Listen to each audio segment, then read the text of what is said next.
How you doing, people? It's a very, very hot day today. It's Wednesday. It's 1 o'clock and it's bloody hot outside. Just took the dog for a walk and came back and felt like a chocolate soldier. I was melting all over the place.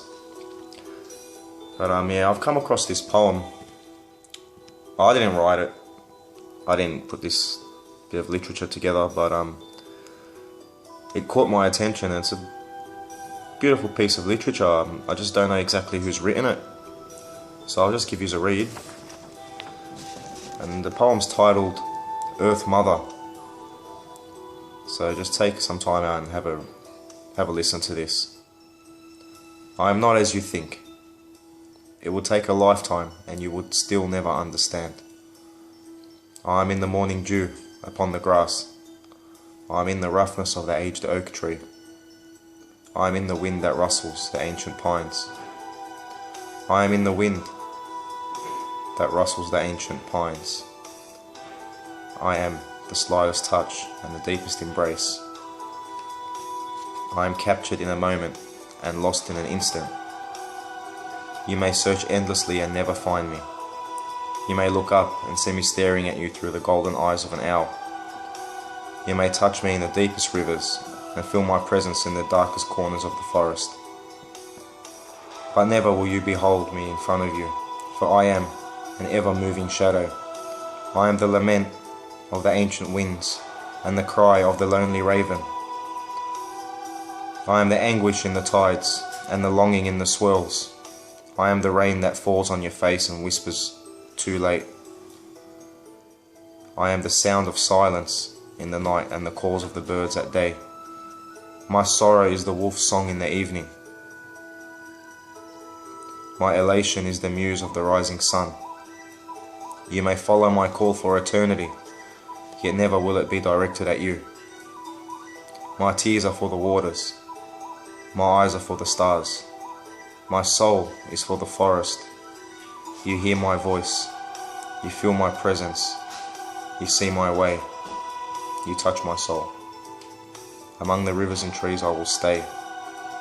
My name will lie upon your breath, but may never escape into words. Forever conscious of my endless existence.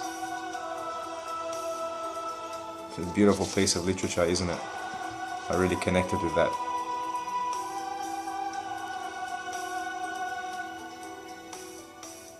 So I'm an earth child. I come from the earth. Many people think that sitting on the dirt is dirty. The very name for describing how unhygienic you are we've given is dirty. The dirt on the ground, the soil, is not dirty. That is probably the most cleanest thing that we have on this entire planet. Maybe contaminated, but the soil itself, the dirt, is not dirty. This concrete jungle is just, it's killing us all. It's robbing us of our humanity and we can't see it. Too busy chasing dollars and labels and whatnot.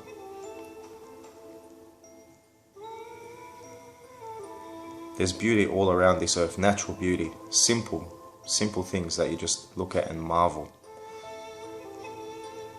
And I was in the backyard the other day and I was watching a bee pollinate a flower, and I probably mentioned this in my previous videos, but that little act, that something so small that goes on underneath our eyes and we just don't pay attention to it, it's just remarkable.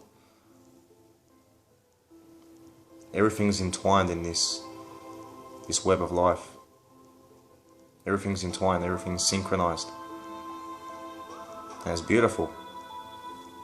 And being isolated and left alone has allowed me to see more and more of it.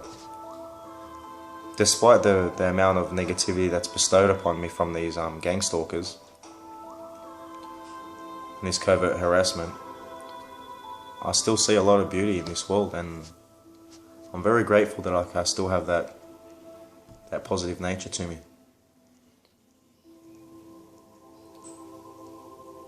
You know, I have sat down in contemplation many a nights thinking, when am I going to fold?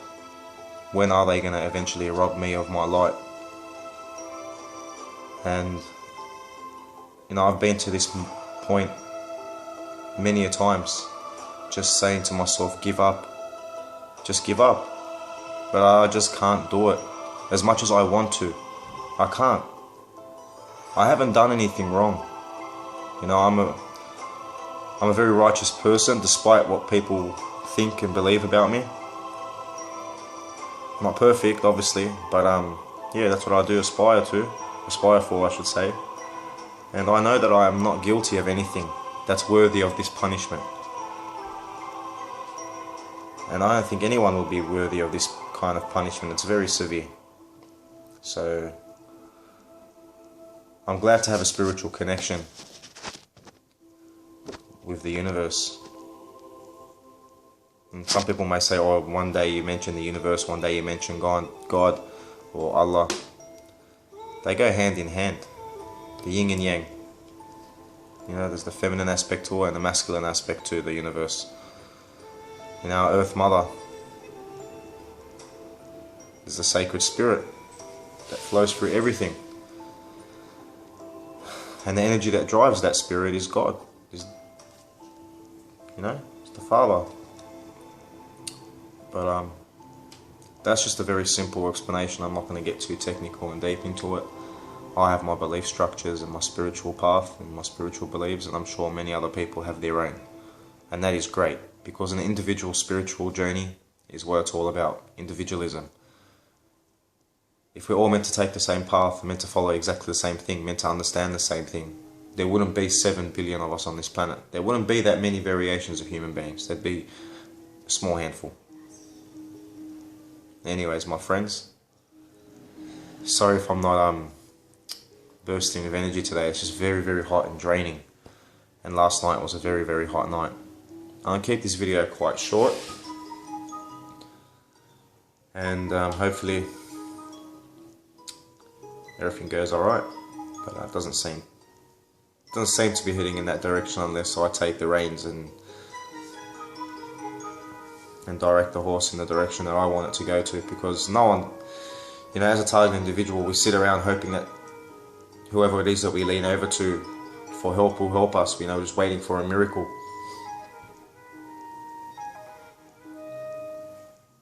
I believe you have to take risks, calculated and analysed risks. And you have to make sacrifices for the greater good. I mean, they do make you feel unwell, and they do make you think that they've poisoned you and it's terminal. Whether it's terminal or not, whether I'm dying or not, it makes no difference. Because at the end of the day, we're all going to die anyway. And I'll be damned if I'm going to make these people make me hate my life on a daily basis. Yeah, they make it hard and they've made it like hell. But they've made me appreciate life more and love the simple things. They've stripped away most of my clothes through break and enters. They break in and they steal one item of clothing. You report that to the police, and the police don't want to take it seriously. But over a year of someone breaking into your house every day and stealing one object, do the math, 365 items gone. They might as that's a break and enter, that's a robbery. But no one's taking me seriously, no one's listening to me, no one's paying attention.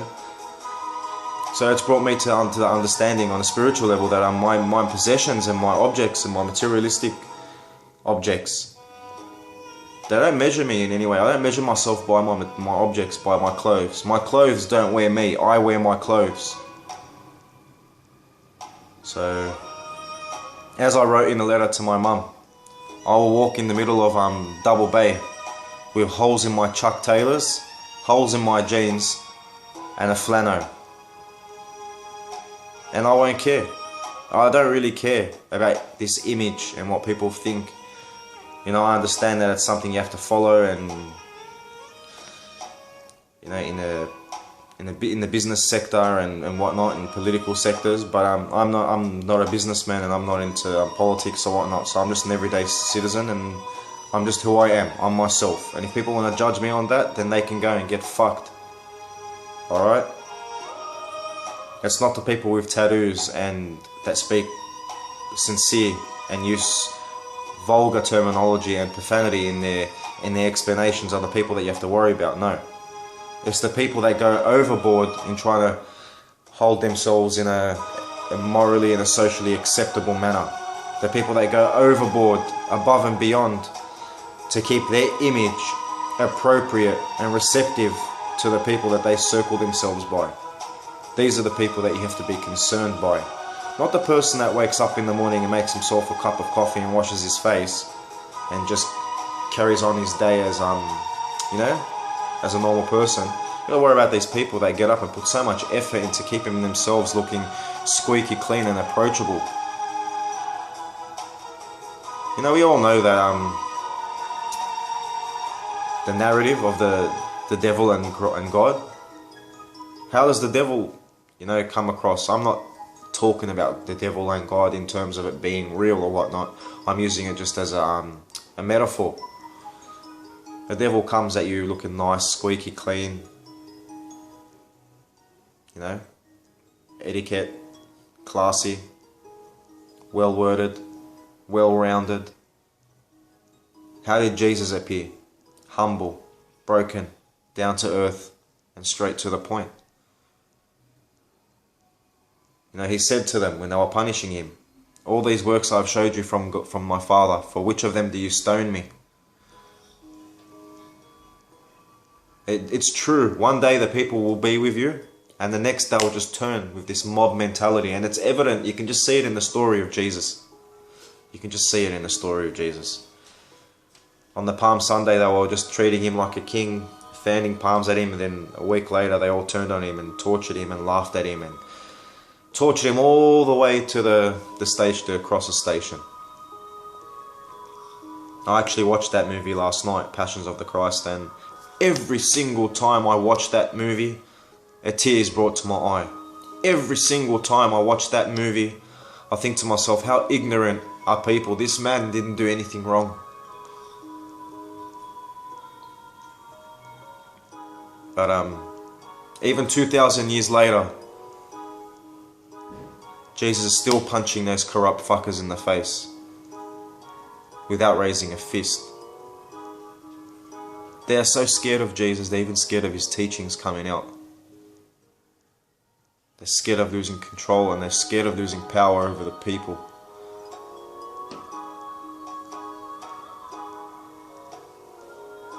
I'm glad to have lived and understand, partially understood the words of Christ.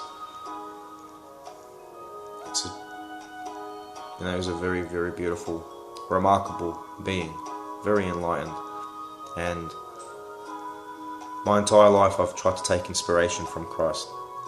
Obviously I've fallen short, but at least I try. And regardless of what your religious background is anyway,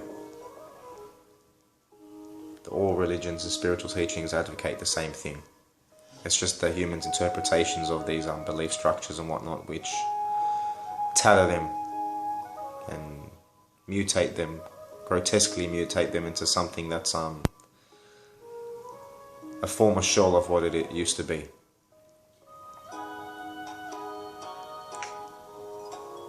This life is odd, but it is beautiful. Take it easy, my friends, and thanks for keeping up with my videos, regardless if you guys are watching out of just general interest or the perpetrators watching, as I mentioned in the other videos. I don't care. I've made it long enough. I've challenged so many people long enough. They all know, and they know that I know who I am and what I've achieved. I'm not cocky, and I don't want to fight people, and I don't play the game, so I don't win and I don't lose. I just don't involve myself. But I've been dragged into this.